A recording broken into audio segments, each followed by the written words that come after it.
Imagine losing your voice in a world where your words have always been your power. Dominic Ashford built an empire with his voice, commanding boardrooms, closing billion-dollar deals, controlling every conversation like a master conductor. But one morning, after a routine surgery gone wrong, that voice vanished, and in the deafening silence that followed, he discovered something far more terrifying than losing control. He had to learn to listen. This is the story of a man who spoke too much and heard too little, until a woman who asked for nothing taught him that love isn't found in words, but in the spaces between them. Stay with me until the end, because this story will change how you see connection. And if you've ever felt unheard or loved someone who never truly listened, hit like and subscribe. This one's for you. The private hospital room smelled like antiseptic and expensive leather, the kind of place where even suffering came with a price tag. Dominic Ashford sat upright in the hospital bed, jaw clenched, eyes fixed on the surgeon standing at the foot of the bed. Dr. Navarro's expression was calm, clinical, maddeningly neutral. "The vocal cord paralysis is temporary," the doctor said, his voice steady. "The intubation during surgery caused inflammation. It should resolve in 6 to 8 weeks, maybe longer." Dominic opened his mouth. Nothing, not a sound, not even a whisper. He tried again, forcing air through his throat, but all that came was a hollow rasp, painful, useless. Dr. Navarro continued, unfazed. "You'll need complete vocal rest. No attempts to speak, no whispering. That's actually worse. Communication will have to be written or typed for now." Dominic grabbed the notepad from the side table, his hand moving fast, angry. "How long exactly?" "Could be 6 weeks. Could be 3 months. Every case is different." Dominic's knuckles whitened around the pen. "I have meetings, contracts, a merger closing in 2 weeks. Then you'll need someone to speak for you," Dr. Navarro said simply. "Or postpone." Postpone. The word landed like a slap. Dominic Ashford didn't postpone, he didn't wait, he didn't need anyone. But now, he couldn't even say his own name. The penthouse felt colder than usual. Floor-to-ceiling windows overlooked the city, a kingdom of glass and steel stretching toward the horizon. Everything in the space was sharp, clean, controlled. White marble, black leather, chrome edges, no softness, no warmth. Dominic sat in the center of it all, alone. His phone buzzed every few minutes, emails, messages, urgent requests. He typed responses with tight, clipped efficiency, but it wasn't the same. Words on a screen had no weight, no command, no presence. He was a ghost in his own life. Marcus, his longtime business partner, and one of the few people Dominic tolerated, arrived that evening with a leather folder and a concerned frown.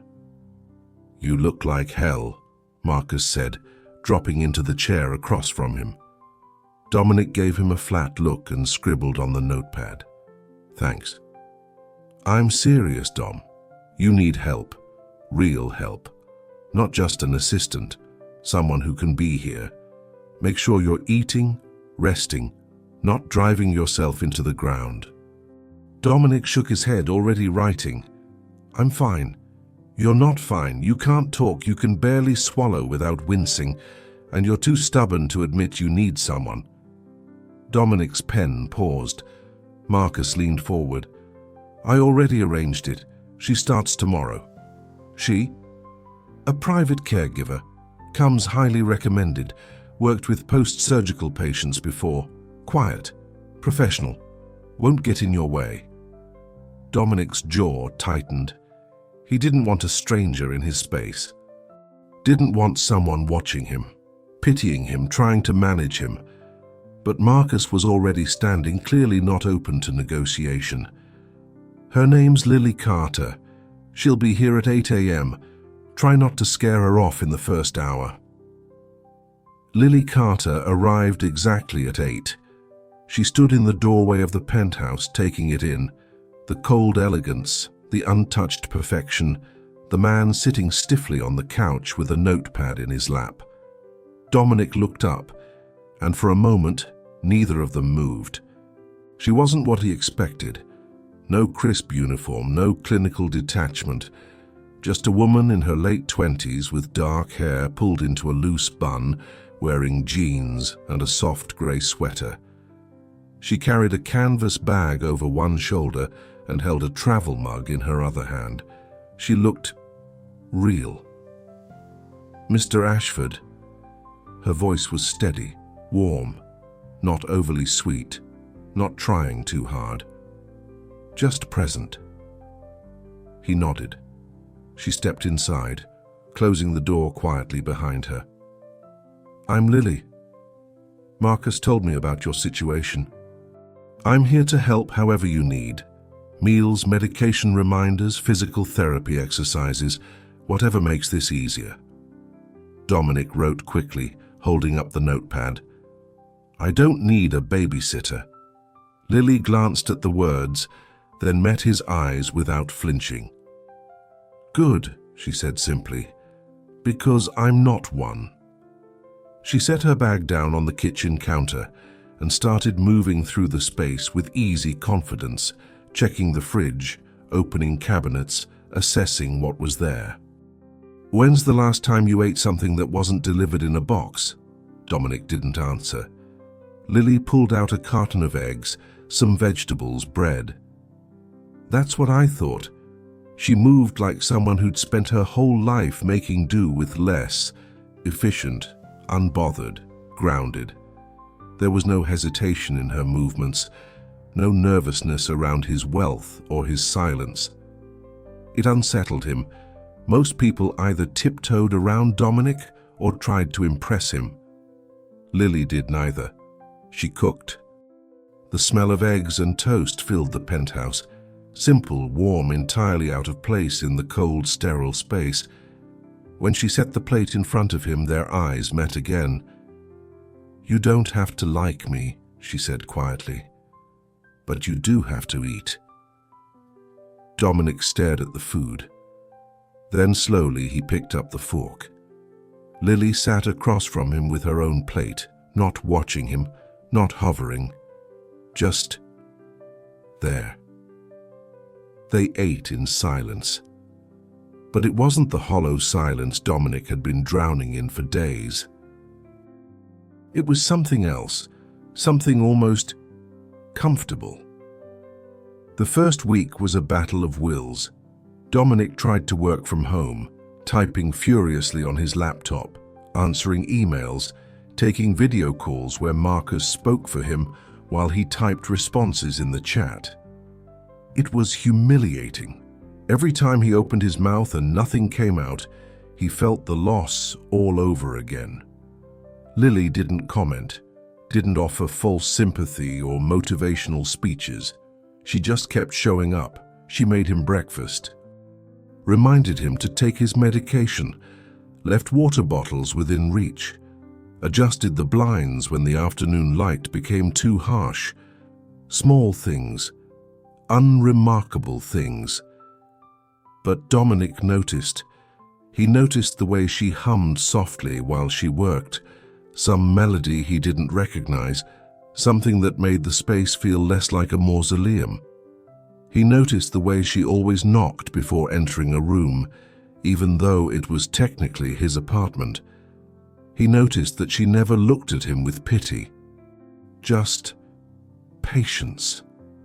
One afternoon, she found him standing at the window, staring out at the city with his fists clenched. She didn't ask what was wrong.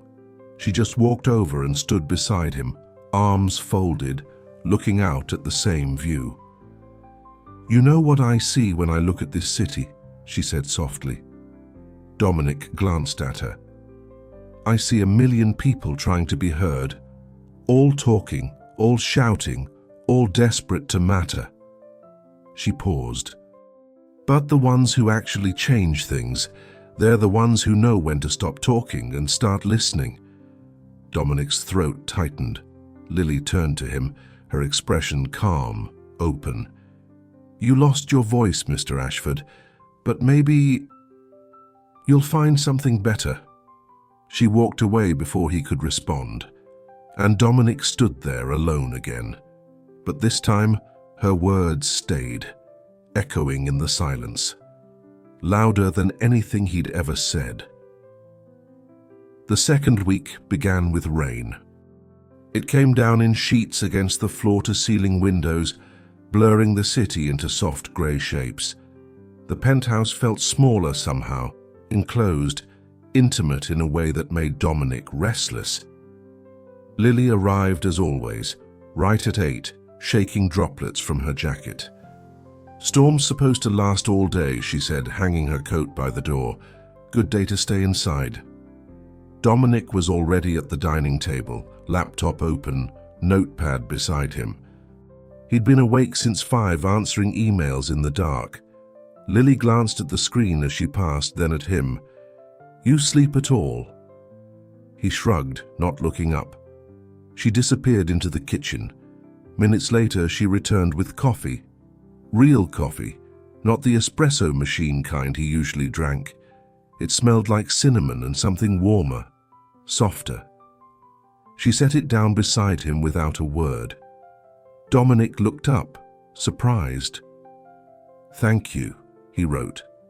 "You're welcome." She didn't hover, didn't lecture him about rest or self-care, just gave him the coffee and moved on to folding the blanket draped over the couch. It was such a small thing, but it cracked something open in Dominic's chest, something he'd kept locked for years. Kindness without agenda, care without expectation. He couldn't remember the last time someone had given him that. By mid-morning, Lily had transformed the cold, clinical space into something almost livable. She'd opened the curtains wider to let in the grey stormlight, moved a few pillows onto the couch, set a small potted plant, something green and alive, on the kitchen counter. Dominic watched her from across the room, pretending to read an email. She worked quietly, efficiently, but there was something unhurried about her, like she existed in a different rhythm than the rest of the world, like she wasn't constantly chasing something just out of reach. "You're staring." Dominic blinked. Lily was looking at him now, one eyebrow raised, a faint smile on her lips. He felt heat rise to his face, an unfamiliar sensation, embarrassment.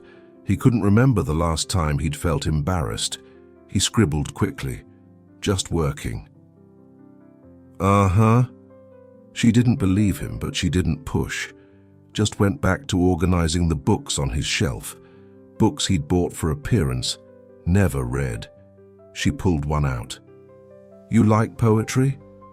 Dominic frowned. "No." "Then why do you own 3 collections of Pablo Neruda?" He hesitated, pen hovering. Decorator chose them. Lily opened one of the books, flipping through pages worn with age. Clearly not new, clearly not just for show. "This one's been read," she said softly, "multiple times." Dominic's jaw tightened. She glanced at him, something shifting in her expression. Not judgment, curiosity. "You don't have to pretend with me, you know." "Pretend what?" "That you don't feel things." The words hit harder than they should have. Dominic looked away, fingers gripping the pen too tightly. Lily closed the book gently, returning it to the shelf. "I'm going to make lunch. Soup, okay?" He nodded. She left him there, surrounded by books he pretended not to love and feelings he pretended not to have. Lunch was tomato soup and grilled cheese, comfort food, the kind Dominic hadn't eaten since childhood. They sat across from each other at the table, rain drumming against the windows. Lily ate slowly, thoughtfully. She didn't fill the silence with chatter, didn't seem uncomfortable with the quiet. Dominic found himself watching her again, the way she tucked a loose strand of hair behind her ear, the way her fingers wrapped around the mug, the way she looked out at the rain like it was something beautiful instead of inconvenient. She caught him staring this time too. "What?" she asked, not unkindly. He picked up his pen. "Why do you do this?" "Make soup." This, caregiving. Taking care of strangers. Lily set down her spoon, considering the question. "My mom got sick when I was 19, she said quietly. "Cancer. I took care of her for 2 years before she died." Dominic's chest tightened. "I learned a lot in those 2 years. About patience, about showing up even when it's hard, about the difference between being there and just existing in the same room." She looked at him directly now, her gaze steady. "Most people don't need someone to fix them, Mr. Ashford. They just need someone to see them, really see them." Dominic stared at her, something heavy settling in his throat. "I'm sorry. About your mother." "Thank you." Her voice was soft, but not sad. "She taught me that love isn't loud. It's the quiet things, the showing up, the listening." She paused. "Kind of like what you're learning right now." Dominic looked down at his notepad, at the words he'd written and crossed out and written again. For the first time in weeks, he didn't feel angry about losing his voice. He felt curious. What else had he missed while he was too busy talking? That afternoon, Lily found him standing in front of the bookshelf again. He'd pulled out the Neruda collection, the worn one, the one he'd read alone late at night when the penthouse felt too empty and success felt too hollow. She didn't say anything, just came and stood beside him. Dominic opened the book to a page he'd marked years ago. He held it out to her. Lily read aloud, her voice quiet, almost reverent. "I want to do with you what spring does with the cherry trees." She looked up at him. Their eyes met. And for a moment, the rain, the city, the whole world fell away.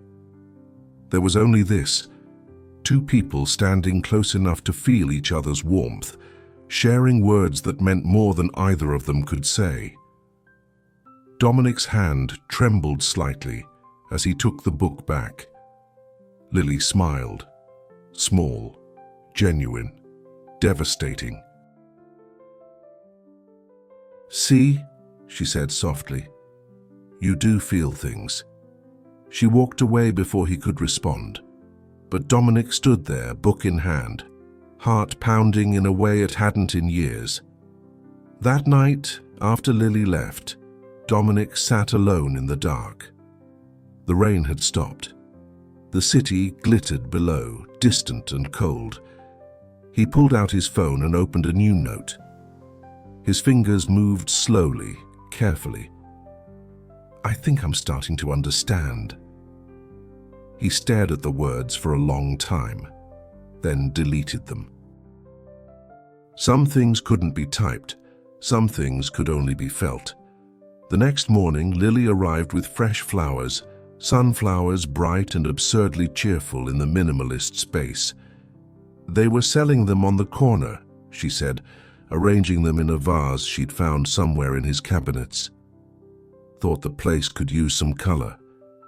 Dominic watched her work, watched the way the yellow petals caught the morning light, watched the way she hummed that same melody while she moved.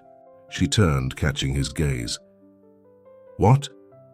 He picked up his pen, wrote carefully. "Thank you for being here." Lily's expression softened. "You're welcome, Dominic." It was the first time she'd used his first name, and hearing it, seeing it in her eyes, in the way she said it without hesitation or formality, made something inside him shift. He wasn't Mr. Ashford, the billionaire, the CEO, the man who commanded rooms. He was just Dominic. A man learning to listen. A man beginning to feel. A man falling, slowly and terrifyingly, for the woman who saw him when he couldn't even speak. The third week brought unexpected warmth, spring finally breaking through the last cold edges of winter. Lily started opening windows in the morning, letting fresh air sweep through the penthouse. The sterile smell of leather and antiseptic faded, replaced by something softer, something alive. Dominic found himself waiting for her arrival each day, not because he needed her care, though he did, but because the penthouse felt unbearable without her in it. She'd become the only color in his monochrome world. One morning, she arrived with a canvas bag full of art supplies. "What's this?" Dominic wrote, eyebrow raised. "Therapy," Lily said, unpacking charcoal pencils and sketch paper onto the dining table. "Dr. Navarro said you need to reduce stress. Meditation didn't work. Yoga made you more tense, so we're trying this. I don't draw. You don't have to be good at it. You just have to do it." She sat down, pulling a blank sheet toward herself, and began sketching with easy, confident strokes. Dominic watched, fascinated despite himself. Her hand moved across the paper like water, fluid, natural, unthinking. Within minutes, a cityscape emerged. Simple lines, bold shadows. Nothing precious or perfect, but real. "Your turn," she said, sliding paper and pencil toward him. "I'll be terrible." "Good. Terrible is honest." Dominic stared at the blank page. He'd built empires, closed billion-dollar deals, commanded thousands of employees. But this terrified him, creating something that had no value, no purpose, no measurable outcome. Lily didn't push, just kept sketching beside him, humming softly. Finally, Dominic picked up the pencil. His first line was shaky, uncertain. His second was worse. By the fifth, he wanted to throw the whole thing away. But Lily glanced over and smiled. "Keep going. It's awful." "It's a start." Something about the way she said it, without judgment, without expectation, made him continue. He drew without thinking, let his hand move where it wanted. And slowly, something emerged. Not a building or a cityscape, a face, Lily's face, the curve of her jaw, the way her hair fell across her forehead, the quiet concentration in her eyes. Dominic's hand stopped. He stared at what he'd created. Rough, imperfect, but undeniably her. Lily leaned over to look. Her breath caught. For a long moment, neither of them moved. "Dominic." Her voice was barely a whisper. He grabbed his notepad quickly, heart pounding. "Sorry, I didn't mean... Don't apologize." She looked at him, something vulnerable flickering in her eyes. "It's beautiful." Their gazes held. The air between them felt charged, heavy with everything unsaid. Lily looked away first, clearing her throat. I should start on lunch." She stood quickly, leaving her own sketch behind. Dominic looked down at it. She'd drawn the view from his window, the city, the sky, the endless stretch of glass and steel. But in the center, barely visible, was a single figure, a man standing alone, looking out, waiting. That afternoon, Marcus stopped by unannounced. He found Dominic and Lily in the living room, Dominic on the couch with his laptop, Lily curled in the armchair with a book, her bare feet tucked beneath her. The scene was so domestic, so unlike anything Marcus had ever associated with Dominic Ashford. "Am I interrupting?" Marcus asked, clearly amused. Lily stood immediately. "I'll give you two some privacy."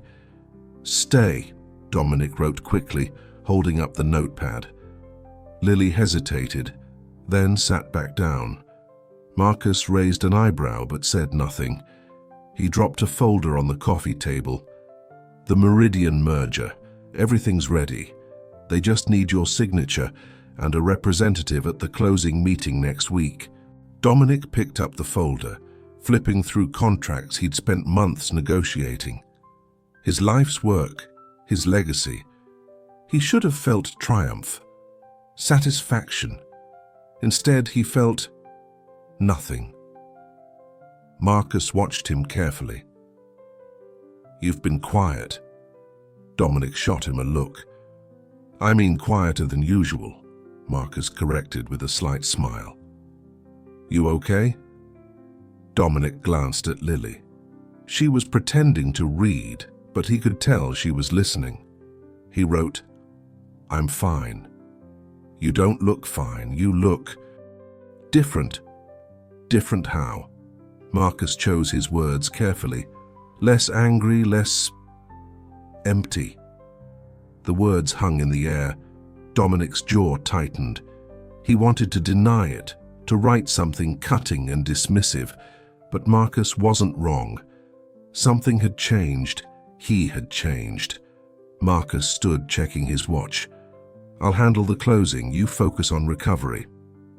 He paused at the door, glancing back at Lily, then at Dominic. "She's good for you," he said quietly. "Don't screw it up." Then he was gone. The silence that followed felt enormous. Lily closed her book. "You don't have to explain anything to me." "I wasn't going to." "Good." But her voice was softer than her words. "Dominic, can I ask you something?" He nodded. "When's the last time you were happy?" The question pierced him. Dominic stared at the notepad, pen hovering. He couldn't remember. Success, yes. Achievement, yes. Control, power, victory, all of that. But happiness, joy, peace. He couldn't name a single moment. Lily must have seen it in his face because her expression shifted. Not pity, but something deeper. Recognition. "I was unhappy for a long time too," she said quietly. "After my mom died, I kept working, kept moving, kept taking care of other people because I didn't know how to take care of myself." She looked down at her hands, and then one day I realized I'd forgotten what my own voice sounded like. Not literally, but I'd spent so long listening to everyone else, doing what everyone needed, that I'd lost myself completely. Dominic's chest ached. "You know what saved me?" Lily looked up, her eyes clear and honest.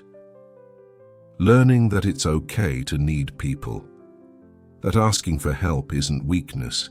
That being vulnerable isn't the same as being broken." She paused. "You lost your voice, Dominic, but maybe you needed to. Maybe you needed to stop talking long enough to figure out who you are when no one's listening." Dominic felt something crack inside him, something that had been holding too much weight for too long. His hand moved across the page. "I don't know who that is." Lily smiled sadly. "Then maybe it's time to find out." That night, Dominic couldn't sleep. He stood at the window, watching the city breathe below him, a living thing of light and shadow, noise and silence. He thought about Lily's words, about happiness, about vulnerability, about the man he'd become in the pursuit of everything except what mattered. His phone buzzed, an email from Marcus. The Meridian contracts ready for signature. One click, one decision, and his empire would expand again. But Dominic didn't open it. Instead, he walked to the bookshelf and pulled out the Neruda collection. He read until dawn. Lily found him there in the morning, asleep on the couch with the book open on his chest. She stood in the doorway watching him. The hard lines of his face softened in sleep, the tension finally gone from his shoulders. She shouldn't feel this way. He was her patient, her job. But somewhere between the silence and the sketches, the coffee and the poetry, something had shifted. She cared about him. Not the billionaire, not the CEO, just him. The man learning to be human again. Lily moved quietly to cover him with a blanket. As she tucked it around his shoulders, Dominic's eyes opened. They stared at each other, close enough to feel each other's breath, close enough to cross a line neither of them could uncross. "Morning," Lily whispered. Dominic's hand reached up slowly, hesitantly, and touched her wrist. Just a graze, just a question. Lily's breath hitched. She should pull away. She should maintain professional distance. But she didn't move. Dominic sat up slowly, their faces inches apart now. His eyes asked what his voice couldn't, and Lily, heart-pounding, nodded. Permission. Dominic's hand moved to her face, fingers trembling as they traced her jaw. Lily closed her eyes, and when she opened them, she saw everything he couldn't say written in his gaze. Fear, hope, longing, wonder. "Dominic," she breathed. He leaned forward. The buzzer rang, loud, insistent, shattering the moment. They pulled apart, breathless. Lily stood quickly, smoothing her hair. I'll get that." She disappeared toward the door. Dominic sat frozen, heart hammering, the ghost of her warmth still on his skin. What had he almost done? What did he want to do? From the entryway, he heard Lily's voice, surprised, uncertain. "Oh, hello. Can I help you?" A woman's voice replied, smooth and cold as winter glass. "I'm here to see Dominic. Tell him Isabel is here." Dominic's blood turned to ice. Isabel Hartwell, his ex-fiancée, the woman he'd left at the altar 2 years ago. She'd come back. Isabel Hartwell entered the penthouse like she still owned it. Designer heels clicking against marble, tailored black dress that probably cost more than Lily made in 3 months, hair pulled back in a sleek chignon, diamonds at her throat, cold, flawless, untouchable. She swept past Lily without a second glance, her eyes locked on Dominic. "Darling," she said, her voice silk over steel. "You look terrible." Dominic stood slowly, his expression unreadable. Lily remained by the door, uncertain, invisible. Isabel circled the living room, taking in the sunflowers, the sketches on the table, the open book of poetry. Her lip curled slightly. How quaint. "Playing house now, are we?" Dominic reached for his notepad. "What are you doing here, Isabel?" She read the words and laughed, sharp, brittle. Still so direct. Some things never change. She settled onto the couch, crossing her legs elegantly. "I heard about your condition through Marcus. I came to see if you needed anything." "I don't." Clearly. Isabel's gaze flicked to Lily, assessing, dismissing. "Though I see you found help." The way she said it made Lily's stomach turn, like she was hired staff, invisible, irrelevant. Dominic's jaw clenched. He wrote faster, harder. "Lily is my caregiver. She's doing her job." "I'm sure she is." Isabel's smile didn't reach her eyes. "But you and I both know you hate depending on anyone." That's why we made sense, Dominic. We never needed each other. We were equals. Lily felt something twist in her chest. Equals. She wasn't Dominic's equal. She never would be. She was a woman who worked 3 jobs to make rent. A woman who shopped at thrift stores and made coffee at home because Starbucks was too expensive. A woman who'd been foolish enough to think that silence and sketches and stolen moments meant something. "I should go," Lily said quietly. "Give you 2 privacy." Dominic's head snapped toward her. "Stay." But Lily was already reaching for her bag. "I'll come back later. You have my number if you need anything." "How considerate," Isabel murmured. Lily didn't look at her, didn't look at Dominic. She just left. The door closed with a soft click that echoed like a gunshot. Dominic rounded on Isabel the moment Lily was gone. He grabbed his notepad, writing so fast the pen nearly tore through the paper. "Get out." Isabel raised an eyebrow. "Protective, aren't we? Over the help." "She's not the help. And you have no right to speak about her that way." "Oh, Dominic." Isabel stood, moving closer. "I know you better than anyone. You don't do feelings. You don't do messy. You certainly don't fall for sweet ordinary girls who make you soup and read you poetry." She touched his chest, right over his heart. "You're bored. You're vulnerable. And she's convenient." Dominic grabbed her wrist, pulling her hand away. "You don't know anything about me anymore. Don't I?" Isabel's voice dropped, intimate, dangerous. "I know you ran from our wedding because you were terrified of being tied down, of being known, of letting anyone close enough to see that underneath all this." She gestured at the penthouse, at him. "You're just a scared little boy who thinks love is a weakness." The words hit like bullets. Dominic's hand trembled. "Get out." Isabel studied him for a long moment. Then she smiled, sad, almost genuine. "I'll go, but think about what I said, Dominic. Think about what happens when your voice comes back and you don't need her anymore." She picked up her purse, heading for the door. "Think about whether you're brave enough to actually let someone in, or if you'll do what you always do." She paused, hand on the doorknob. "Run." The door closed. Dominic stood alone in the silence.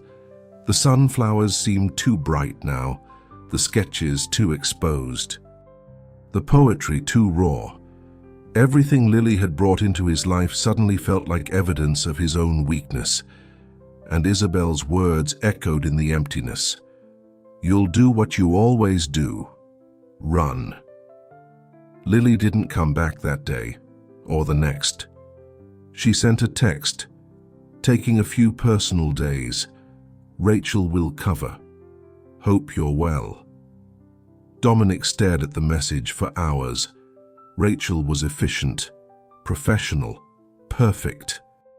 She arrived on time, prepared meals, managed his medication schedule, and left without conversation. She didn't hum, didn't bring flowers, didn't ask him to draw or read poetry or talk about happiness. The penthouse returned to what it had always been: cold, empty, perfect. Dominic hated it. He hated the silence that used to feel like control, but now just felt like loneliness. He hated how Rachel moved through his space like a ghost, never leaving a trace. He hated that the sunflowers were dying, and he didn't know if he should throw them away or try to save them. Most of all, he hated that Isabel had been right. He was scared, terrified actually, because somewhere between the coffee and the sketches, the silence and the poetry, he'd fallen in love with Lily Carter. And he had no idea how to tell her, or if he even deserved to. On the 3rd night, Marcus showed up again. He found Dominic at the window, notepad in hand, staring at nothing. You look worse than before," Marcus said bluntly. "What happened?" Dominic didn't respond. Marcus sat down, waiting. Finally, Dominic wrote, "Isabel came." "Ah." Marcus's expression darkened. "What did she want?" "To remind me who I am." "And who's that?" Dominic's hand shook as he wrote, "Someone who ruins everything good." Marcus was quiet for a long moment. "You know what your problem is, Dom?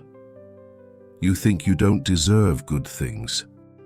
You think success is the only thing you're allowed to have because it's measurable, controllable, safe." He leaned forward. "But love isn't safe. It's terrifying. It requires you to give someone the power to hurt you, to see you, to know you." Dominic looked away. "Lily sees you," Marcus continued softly, "and you're running because that's scarier than anything you've ever faced in a boardroom. What if I hurt her? What if you don't?" Marcus stood. "What if for once in your life you choose to be brave instead of careful?" He headed for the door, then paused. "She's at St. Anthony's Community Center, Tuesday and Thursday nights. She volunteers there." Dominic's head snapped up. "If you want to find her, that's where she'll be." Marcus left. Dominic stood at the window until the city lights blurred. Then he grabbed his phone and typed a message he'd been too afraid to send. "I'm sorry. Can we talk?" He stared at it for 20 minutes. Then deleted it. Words on a screen weren't enough. If he was going to do this, if he was going to risk everything, he had to do it right. He had to show her. The next morning, Dominic did something he hadn't done in 2 years. He left the penthouse. Not for a meeting, not for business, for her. He took a car to St. Anthony's Community Center, a small, worn building in a neighborhood his GPS seemed surprised he was visiting. Inside, the walls were covered with children's artwork. The air smelled like paint and coffee and life. Dominic felt completely out of place. A young woman at the front desk looked up. "Can I help you?" He pulled out his phone, typing quickly, "I'm looking for Lily Carter." The woman read it, her expression softening with understanding. "She's in the art room, down the hall, last door on the right." Dominic nodded his thanks and walked slowly down the corridor. His heart pounded harder with each step. He reached the doorway and stopped. Lily sat on the floor, surrounded by children. Paint everywhere, and their hands, their clothes, the paper scattered around them. She was laughing at something a little girl said, her whole face bright with joy. She looked so beautiful it hurt. And then she saw him. Her laughter died. The children kept chattering, kept painting, oblivious. But Lily just stared, eyes wide, unguarded. Dominic stepped into the room. The noise around them faded. He pulled out his notepad, the same one he'd been using for weeks, now worn and covered with words he'd written, and crossed out and written again. He held it up. 3 words, simple, honest, terrifying. "I need you." Lily's breath caught. Dominic wrote more, hands shaking. "Not as my caregiver, not as help. I need you, your laugh, your flowers, your terrible coffee and your poetry, and the way you see me even when I can't see myself." Tears welled in Lily's eyes. "I'm scared. I'm terrible at this. But I don't want to run anymore." He stepped closer. "Teach me how to stay." Lily stood slowly, children still painting around her feet. She looked at him, really looked at him, searching for the truth behind the words. And then she smiled, small, trembling, real. "Okay," she whispered. Dominic's chest collapsed with relief. Lily crossed the space between them, and for the first time in 3 weeks, Dominic Ashford did something he'd never done before. He reached out and let himself be held. They didn't go back to the penthouse right away. Instead, Lily took Dominic's hand, paint-stained and warm, and led him outside into the afternoon sun. They walked through the neighborhood, past corner stores and small cafes, past people who didn't know his name or his net worth or anything, except that he was a man walking with a woman who made him smile. It was the most anonymous Dominic had felt in years, and it was perfect. Lily brought him to a small park, just a patch of grass and a few benches, nothing like the manicured gardens of his world. They sat side by side, not talking, just existing together. Finally, Lily spoke. When Isabel showed up, I thought maybe she was right, that I was just convenient, temporary, someone to fill the silence until you didn't need filling anymore. Dominic grabbed his notepad immediately. She was wrong. Was she? Lily's voice was soft, vulnerable. Dominic, I'm not like you. I don't have money or power or connections. I work 3 jobs. I live in a studio apartment with a radiator that only works half the time. I'm nobody. Dominic's hand moved fast, almost angry. You're not nobody. You're everything. Lily looked at him, eyes glistening. You taught me how to listen, how to feel, how to be human again. He paused, then wrote more carefully. You're the first person who ever saw me, instead of what I could give them. Dominic, I don't care about money or status or any of that. I care about you, just you. Lily's tears spilled over. Dominic reached out, hesitant, and wiped them away with his thumb. The gesture was so gentle, so unlike the man who'd commanded boardrooms and closed billion-dollar deals. This was just a man, terrified and hopeful, choosing vulnerability over control. I'm scared too, Lily whispered. I'm scared of getting hurt, of this not being real, of waking up and realizing it was all just temporary. Dominic shook his head firmly.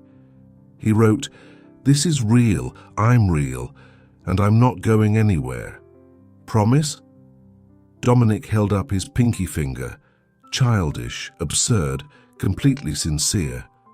Lily laughed through her tears and linked her pinky with his. Okay, she said. Okay. They sat like that, pinkies linked, until the sun started to set. The weeks that followed were different. Lily still came to the penthouse every day, but the dynamic had shifted. She wasn't his caregiver anymore. She was his partner. They cooked together, Dominic awkwardly chopping vegetables while Lily laughed at his terrible knife skills. They sketched together, filling page after page with imperfect, honest art.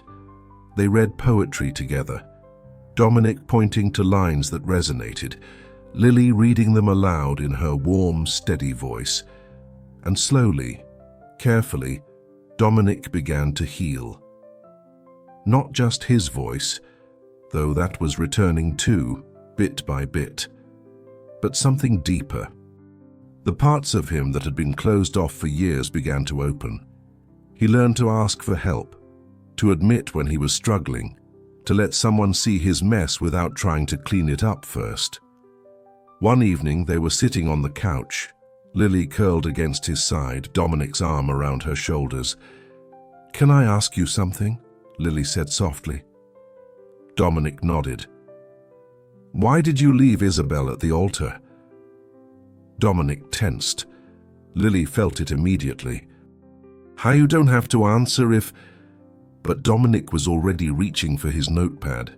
He wrote slowly, carefully. I was standing there, about to say vows I didn't mean to a person I didn't love, and I realized I'd spent my whole life building walls. Success, money, control. All of it was just armor. He paused. Isabel wanted the armor, not me. And that scared you? Dominic nodded. I thought if I kept everyone at arm's length, I'd be safe. untouchable. He looked at Lily, something raw in his eyes, but I was just alone. Lily took his hand, lacing their fingers together. "You're not alone anymore." Dominic pulled her closer, pressing his lips to her forehead, a kiss that spoke volumes in the language they'd learned together. The language of silence, of presence, of love that didn't need words to be real. On a Tuesday morning, 6 weeks after the surgery, Dominic woke up with a strange sensation in his throat. Not pain, possibility. He sat up slowly, careful not to wake Lily, who'd fallen asleep on his couch again after a late-night movie. He walked to the window, looking out at the city awakening below. And then, barely audible, he tried. "Lily!" The word came out rough, broken, barely recognizable, but it was there. His voice. Tears burned his eyes. He tried again, stronger this time. "Lily!" Behind him he heard movement. "Dominic!" Lily's voice, thick with sleep. "Did you just—" He turned to face her. "Yes," he whispered, the word scratching its way out. I can speak." Lily's hand flew to her mouth. Then she was running, crossing the room and throwing her arms around him. Dominic held her tight, his face buried in her hair, his voice, broken and imperfect and beautiful, whispering against her ear. "Thank you, thank you, thank you." Lily pulled back just enough to look at him, tears streaming down her face. "Say something else," she whispered. Dominic cupped her face in his hands, his voice raw but steady. "I love you." 3 words, simple, honest, everything. Lily laughed and cried at the same time. "Say it again." "I love you, Lily Carter." "Again." "I love you." "One more time." Dominic smiled, real, unguarded, free. "I love you. I love you. I love you." And then he kissed her. Soft at first, tentative, 2 people learning a new language together. Then deeper, more certain, more real. When they finally pulled apart, both breathless, Lily rested her forehead against his. "I love you too," she whispered, in case that wasn't obvious. Dominic laughed, the sound rusty and wonderful. "I hoped, but it's good to hear." They stood there, wrapped in each other, as morning light filled the penthouse. For the first time in his life, Dominic Ashford understood what wealth really meant. Not money, not power, not control. This moment, this woman, this love that asked for nothing but gave everything. Later that morning, Dominic called Marcus. "I need you to do something for me," Dominic said, his voice still rough but clear. Marcus nearly dropped his phone. "Dom, your voice—" "I know. Listen, I need you to handle the Meridian merger." "What? Why?" "Because I'm stepping back. Not permanently, but I need time for things that matter more." Silence on the other end. Then, "You're serious?" "Completely." Marcus exhaled slowly. "Does this have to do with a certain woman who taught you how to draw?" Dominic smiled. "Everything has to do with her." "Good," Marcus said quietly. "It's about damn time." That afternoon, Dominic and Lily walked through the city again, hand in hand. No destination, no agenda. Just 2 people together, learning what it meant to be seen, to be known, to be loved. Dominic's voice was still healing. Some words came easier than others. Some sentences required patience. But Lily never rushed him. Never finished his thoughts, just listened, the way she always had. They stopped at a bookstore and Dominic bought her a collection of poetry, new this time, not inherited from a decorator. They stopped at a flower shop and Lily bought him sunflowers to replace the ones that died while I was gone. They stopped at a small cafe and Dominic tasted real coffee, not from his expensive espresso machine, but brewed by hand, imperfect and warm. It was the best coffee he'd ever had. As the sun began to set, painting the city in gold and amber, Lily squeezed his hand. "Happy?" she asked. Dominic looked at her, really looked at her, this woman who'd saved him without even trying. "Yes," he said simply. "For the first time in my life, yes." Lily smiled, and in that moment, Dominic knew. This wasn't the end of his story. It was the beginning. 3 months later, the penthouse had changed, not dramatically. Dominic still valued clean lines and open spaces. But now there were signs of life everywhere. Lily's books stacked on the coffee table, a throw blanket draped over the couch, soft, worn, loved. Photographs pinned to a corkboard in the kitchen, moments captured, memories kept. The sunflowers on the counter replaced every week, evidence of a life shared, not just lived alone. Dominic stood at the window, coffee in hand, watching the sunrise. His voice had fully returned, strong, clear, confident. But he used it differently now. Fewer commands, more questions. Fewer declarations, more listening. Behind him, Lily emerged from the bedroom, hair messy, wearing one of his shirts. "You're up early," she said, wrapping her arms around him from behind. "Couldn't sleep." Dominic turned in her embrace, kissing her forehead. "Too much thinking." "About?" He hesitated. "About what comes next."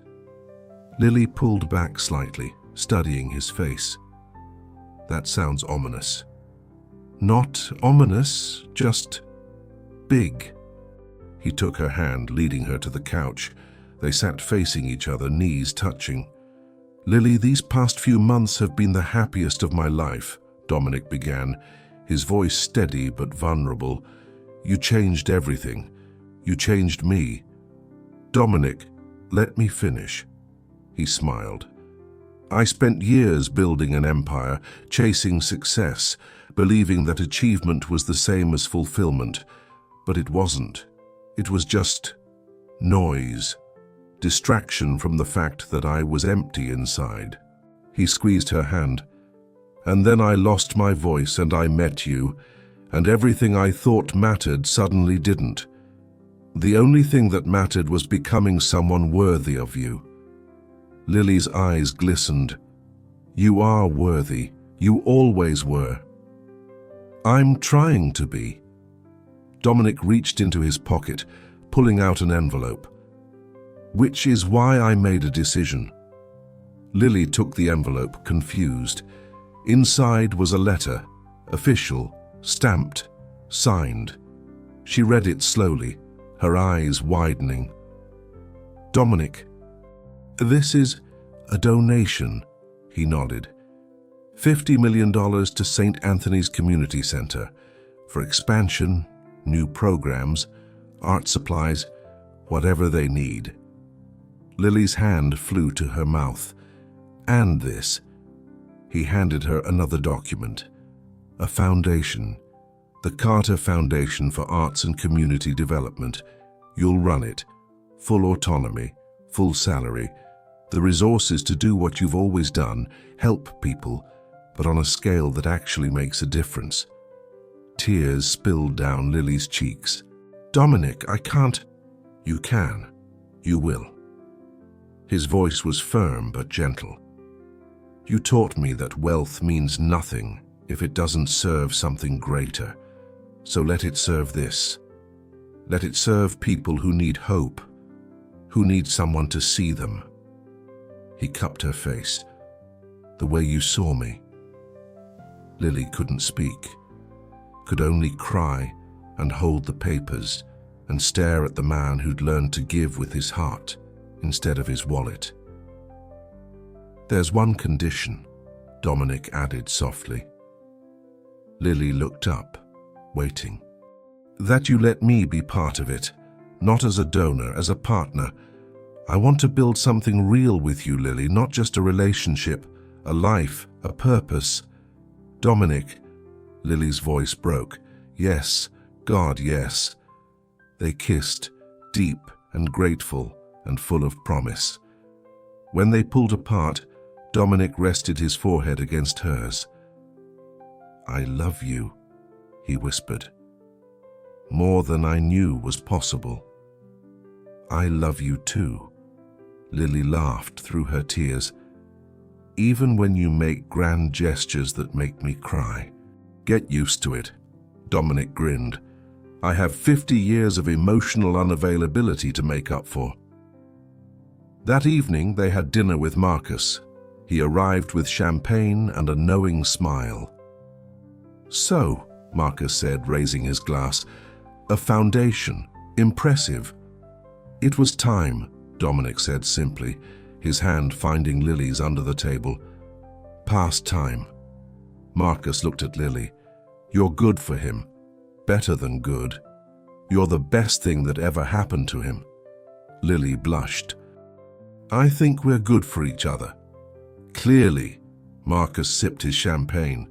"Speaking of which, Isabel heard about the donation through the grapevine." Dominic tensed slightly. "And?" Lily asked. "She called me, said to tell you." Marcus paused, choosing his words carefully. "That she's glad you finally figured out what matters." Silence. Then Dominic smiled, small, peaceful, free. "Tell her thank you for leaving when she did, for showing me what I didn't want." He looked at Lily. "So I could find what I did." Marcus raised his glass higher. "To new beginnings, to love, to becoming better than we were." They clinked glasses. And in that moment, surrounded by the people who'd helped him find his way, Dominic felt something he'd never felt before.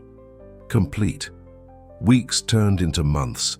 The Carter Foundation launched with a gala Lily insisted was too fancy, but secretly loved. Dominic gave a speech, his first public appearance in nearly a year.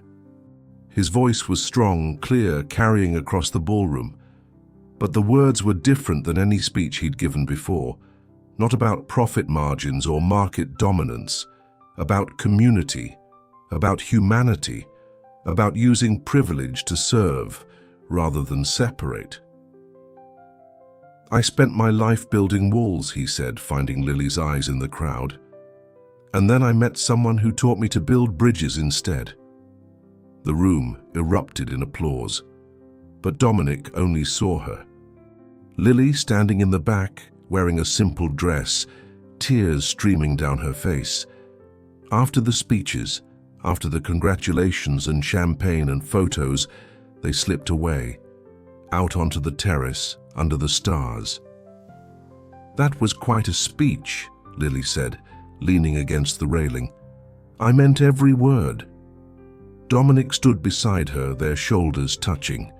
They looked out at the city together, the same view from his window, but different somehow. Warmer, fuller, more alive. "Dominic?" Lily's voice was quiet. "Yeah?" "Remember when you asked me what I saw when I looked at the city? You said you saw 1,000,000 people trying to be heard." "I was wrong." Lily turned to face him. "I see 1,000,000 people trying to connect, trying to matter, trying to find someone who sees them." She took his hand. "And I'm so glad I found you." Dominic pulled her close, his arms around her waist, his voice soft against her hair. "I'm the one who was found, Lily. You found me when I didn't even know I was lost." They swayed gently to music drifting from inside. "Dance with me," Dominic whispered. "There's no music out here." "There's always music. You just have to listen." Lily smiled and rested her head on his chest. They danced in silence, the comfortable, beautiful silence they'd learned together, the silence that wasn't empty, just full of everything words could never say. Later that night, back at the penthouse, Lily found the sketch she'd drawn months ago, the man standing at the window alone. She picked up a pencil and added something, a second figure, standing beside him, not fixing him, not completing him, just there, present, choosing to stay. Dominic came up behind her, looking at the sketch over her shoulder. "Is that us?" he asked softly. "It's us." Lily set down the pencil, turning to face him. Two imperfect people choosing each other every day. Dominic kissed her, slow, tender, certain. When he pulled back, his eyes held hers. "Lily Carter, will you move in with me? Not as my caregiver, not as a guest, as my home." Lily's breath caught. "Officially." "Officially," Dominic smiled. "I know it's fast, I know it's scary, but I've never been more sure of anything in my life." Lily laughed, tears spilling over again. "You know I cry too much for a billionaire's girlfriend. Good thing I love every tear." "Then yes." Lily threw her arms around his neck. "Yes, yes, yes." Dominic lifted her off the ground, spinning her once, both of them laughing like children. When he set her down, they were both breathless. "I love you," Dominic said, the words still new and precious on his tongue. "I love you more," Lily countered. "Impossible." "Want a bet?" Dominic grinned. "Absolutely not. You always win." "Finally, you're learning."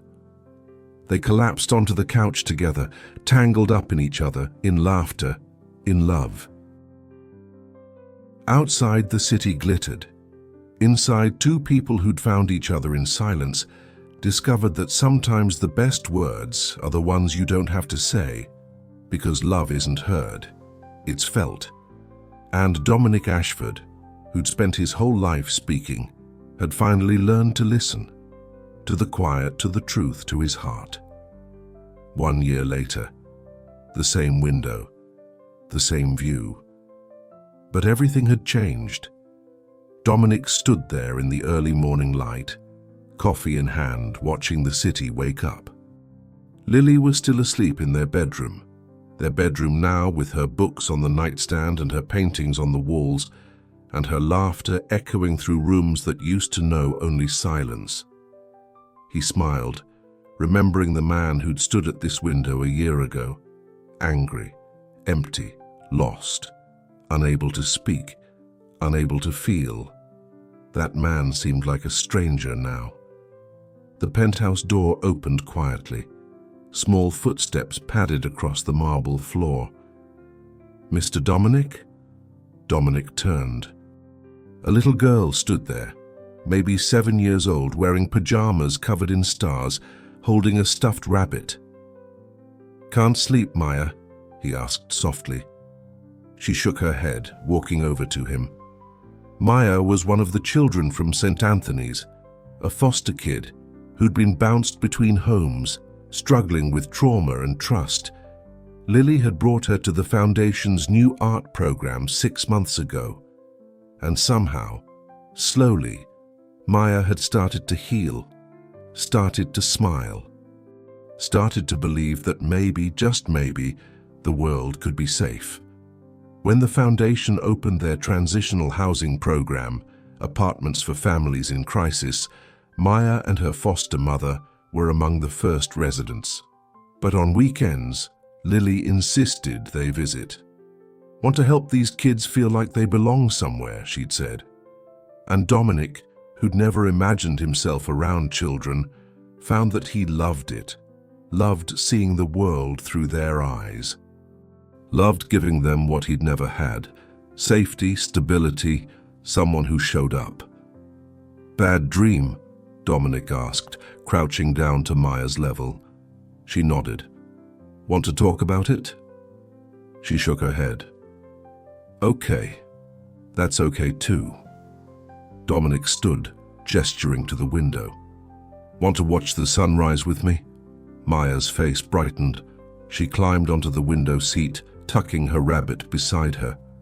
Dominic sat next to her, both of them looking out at the city turning gold. Mister. Dominic, Maya's voice was small. Yeah, kiddo. Do you think people can change, like really change? Dominic's chest tightened. He thought about the man he used to be, the man who measured worth in dollars, who kept people at arm's length, who believed vulnerability was weakness. He thought about losing his voice, about meeting Lily, about learning that the bravest thing he'd ever done wasn't building an empire. It was letting someone in. Yeah, Maya, he said softly. I know they can, because I did. Maya looked up at him, her dark eyes searching. What changed you? Dominic smiled. Love, and someone who taught me how to listen. Miss Lily? Miss Lily. Maya nodded, satisfied with this answer. She leaned against his shoulder, watching the sunrise paint the sky in shades of pink and orange. Behind them, Lily appeared in the doorway. She stood there for a moment, just watching. This man who'd learned to be gentle, sitting with a child who'd learned to trust, both of them healing in the quiet morning light. Her heart felt so full, it hurt. Dominic turned, sensing her presence. Their eyes met, and in that look was everything. Gratitude, love, promise. This is our life now, his eyes said. And it's perfect, hers answered. Later that morning, they took Maya to the Foundation's new community center. The building had been transformed. Bright murals on the walls, art studios filled with supplies, a library with donated books, a kitchen where volunteers taught cooking classes. Children laughed and played. Parents attended job training workshops. Artists taught free classes. It was everything Lily had dreamed of, everything Dominic had learned to value. Not profit, not power, impact, connection, love in action. They walked through the space hand in hand, greeting families, checking on programs, making sure everyone felt seen. Marcus met them in the main hall, clipboard in hand. The board approved the expansion, he said, grinning. 3 more locations by next year. Lily gasped. Really? Really? Marcus looked at Dominic. Looks like you started something you can't stop. Dominic squeezed Lily's hand. Good. I don't want to stop. That evening, they returned to the penthouse exhausted but happy.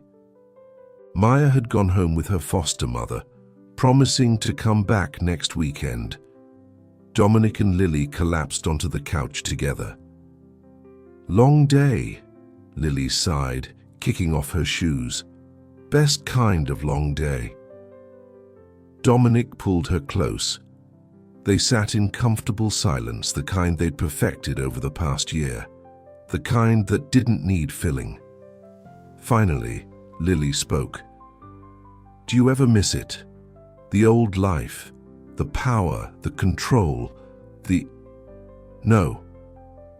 Dominic's answer was immediate, certain. Not even a little.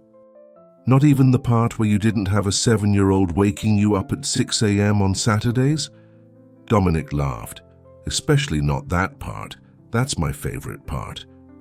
Lily looked up at him, eyes shining. How did I get so lucky? I ask myself the same thing every day. Dominic kissed her forehead. Except I know the answer. I didn't get lucky. I got lost. And you found me. We found each other, Lily corrected. Fair enough. They sat wrapped in each other as darkness fell and the city lights began to glow. Dominic, Lily's voice was soft.